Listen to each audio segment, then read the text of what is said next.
So let's take a look. We have Expo down here for Marcel P. Oh, look at USC in the chat. So well-mannered. Well-mannered. Thank you for playing, USC. Yes. You did really, really well. That's crazy. And actually, we'll keep Bowler up there for Vizard.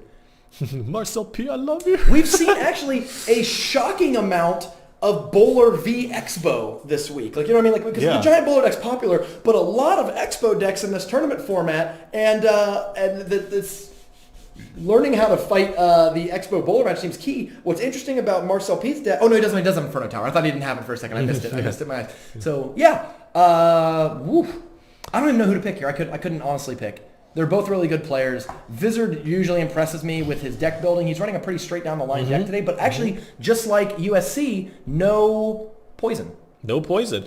I think what's really interesting right now is, in my mind, Giant Bowler does really, really well against crossbow decks just because you have so much buffer to tank a lot of shots. But the thing is, I think crossbow decks in this current meta prey on the fact that they're both 5 elixir cards. You just happen to play in one situation where you're in elixir advantage. You play an Expo where they don't quite have enough elixir to play the big body. That's the opening you're looking for, by the way. Oh, great. Vizard defends with Giant. But the opening you're looking for with an Expo deck is when they play something like a tank behind their tower or an elixir collector, you know that they have less than 10 elixir, and that's a great time to go in and try to get a win there.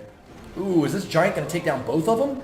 The law! Oh! Is that Skeletons? What got killed there? Yeah, probably Skeletons, yeah. Because the guards wouldn't have been defeated. Fine. Correct. Yeah. 1788. And he has lightning that I think he could opt, but it's a little bit risky. I would wait until 10 elixir. Yeah, you also don't want to reveal it yet. You know what I mean? Like, you don't necessarily want to show off that you have lightning. Although, I don't know what the size is. I think if that collector in the middle was one square over to the left, he could lightning both. Yeah. So he does actually opt to choose lightning. And so technically, Vizard is actually pretty far ahead because he will have an elixir supporting this push, and he has 5 elixir on the Giant. I mean, yeah, if you do the total elixir count, which is like elixir in the tank plus cards on the field, Vizard is significantly ahead, and I would expect this push right here to be pretty deadly. Although, if there's any card that can stop the whole push by itself, it's the old Inferno Tower. Yep. But the mini P.E.K.K.A. that's a pretty healthy mini P.E.K.K.A. Oh, God, no! Oh, my God! Oh, that Ice Spirit there is pretty brutal, too. Oh, and the pushback onto the Skeletons! Oh, no. So that Bowler is actually going to do a significant amount. Oh, and he does get the freeze off, though. So the Skeletons also got hit by the Ice Spirit splash, so that's good. But what do you do, brother, about a full Giant coming at your tower? Has to play the Inferno Tower right next to the tower. Ooh, but I don't like that because he has the mini P.E.K.K.A. coming in. Marcel P is really on his back foot right now. Oh, God. No, that tower, that's a full health mini P.E.K.K.A. 2 words. Elixir advantage. Yep, that was elixir advantage in action, right? You saw Vizard, they were about even in terms of elixir in hand, right? But Vizard had a pump on the board and had a Giant on the board. So at that point, you can argue that he's like 8 elixir ahead or something like that, despite being pretty similar.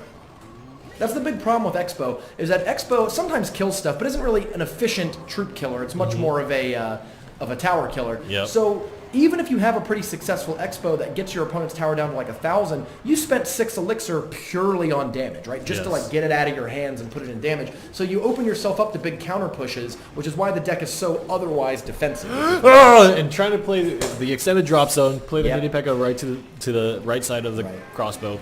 No. Good strategy against Expo decks. You're going to want to take the tower that they're working on because, yeah, you're right. At that point, Marcel P can't come back. You can't play an Expo on that side that's going to shoot the tower because you can just drop things directly on top of the Expo. You don't have that bridge advantage that you normally have as a siege deck where you can kill the things coming over the bridge. The things just appear on the other side of the bridge. So game 1 goes to Vizard. Now remember, Vizard can no longer play his Giant Bowler deck. So what is his alternate deck? What is it? What is it? Oh, what is it? Okay.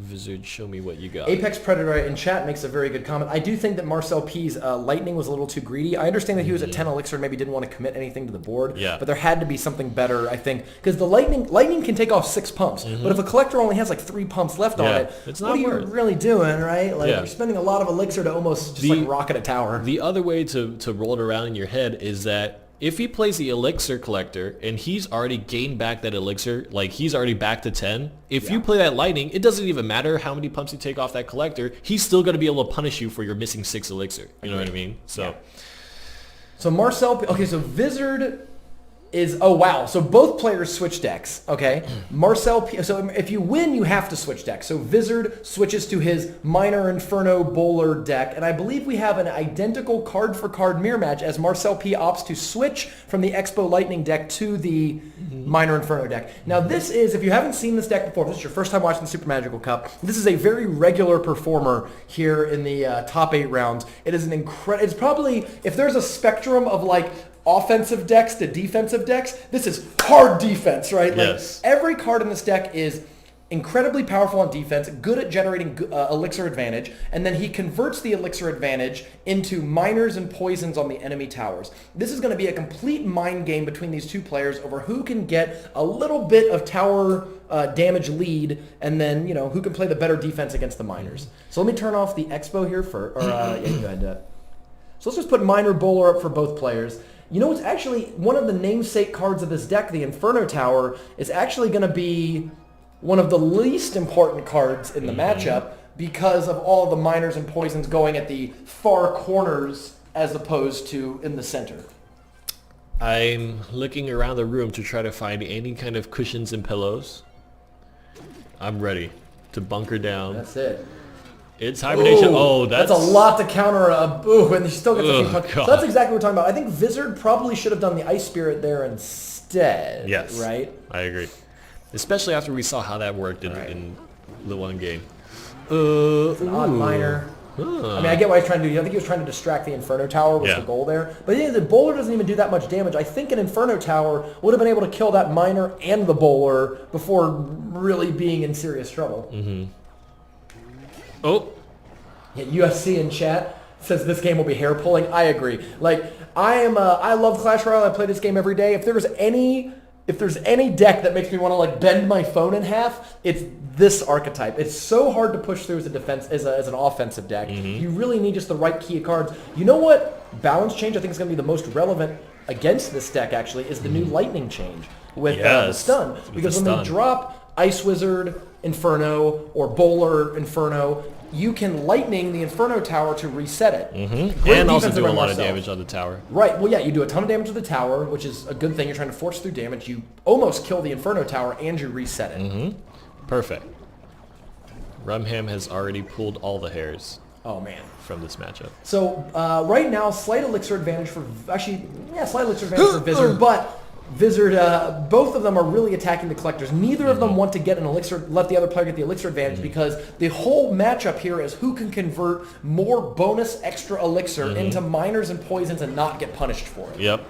And that's the big thing, is not get punished Not for get it. punished, right. Because otherwise you're just kind of smacking into each other and just like, we'll just play chicken. Slight lead for Vizard here in terms of damage, but we'll see what this Bowler does coming back. Now, can Vizard defend that collector from the incoming miner? Which actually, no, Marcel has to cycle back to his miner. Nope, he plays miner on the other side.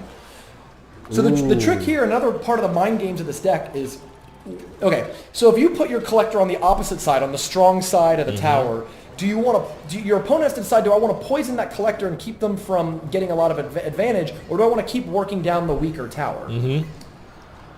Absolutely. I might have been wrong about this Inferno Tower thing. Actually, Inferno Tower's 40-second lifespan and the ability for both players to cycle back between their miners and poisons makes these just like long duration living Inferno Towers maybe able to cover the tower. If that Inferno was a few squares back, it might have been able to guard the backside. And we're going to, ooh man, going overtime even. Yes. This is an interesting situation. Poison was used on the right side for Vizard, so that marks kind of a change in strategy and a difference in opinion between these two players. So we'll see which one comes. Oh god! Oh god, that's a lot of damage. Really brutal to that defensive guards. But look at that miner top is still going. You're gonna start to see the point of Marcel P playing those collectors. Right now, whereas Vizard has not been keeping up with it. Marcel P is really trying to take it home. Oh no! Right here! That's those guards are attacking. Oh, and Vizard takes it. Right there with the miner popped up and the poison, it only took a few more seconds. You know, actually the difference there might have been that collector, because if Marcel P hadn't played the collector, he would have the elixir to sooner to reach a little further. The big thing is that Marcel P actually...